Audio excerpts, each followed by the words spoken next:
Producers అంతా థియేటర్స్ని గ్రిప్లో పెట్టుకునే పరిస్థితి కదా, మీ చేతిలో ఎన్ని థియేటర్స్ ఉన్నాయి? నాకు ఒకటే థియేటర్ ఉంది. మీ ఓన్ థియేటర్? నా ఓన్ థియేటర్. నాకు గ్రిప్లో ఆ వ్యాపారం మీద నాకు ఇంట్రెస్ట్ లేదు సార్, నాకు తెలియదు ఆ వ్యాపారం. Okay okay. ఆ థియేటర్లు అవన్నీ మా రాజుబాయ్ చూసుకుంటాడే. ఓకే. అండ్ దేవుడి గురించి మా టాపిక్ వచ్చింది. మీకు పరమేశ్వర, మీ బ్యానర్ పేరే పరమేశ్వర కదా, ఏంటి శివుడి మీద అంత భక్తి మీకు? మేము శివభక్తులు సార్, మేము బేసిక్గా శివభక్తులు. ఓకే. ఫ్యామిలీ మొత్తం మా ఫాదర్ పేరు నాగేశ్వరరావు, మా అన్నయ్య పేరు శివబాబు. Okay okay. నా పేరు గణేష్ బాబు. మొత్తం శివుడి ఫ్యామిలీ పేర్లే ఉంటాయి చూడండి. ఓకే. మేము శివభక్తులు.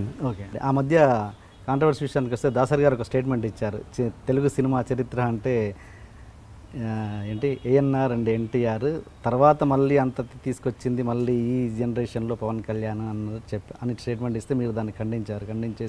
ఖండించడం మీన్స్ దానికి ఇమీడియట్గా నెక్స్ట్ స్టేట్మెంట్ మీరు ఇచ్చారు, చిరంజీవి గారిని మర్చిపోయారా అన్నట్టు. చిరంజీవి గారు లేకుంటే తెలుగు సినిమా చరిత్ర అంటే ఖచ్చితంగా గుర్తొచ్చే పేరు చిరంజీవి గారు అని.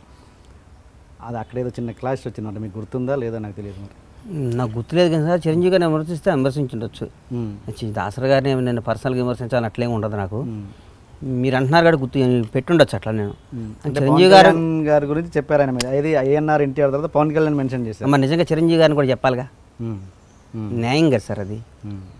ఇప్పుడు చిరంజీవి గారిని కూడా చెప్పాలిగా.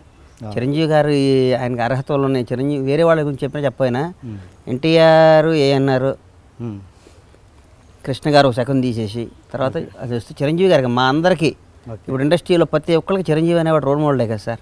ఆయన చూసి వచ్చిన వాళ్ళమే ఇండస్ట్రీకి. Please subscribe to iDream.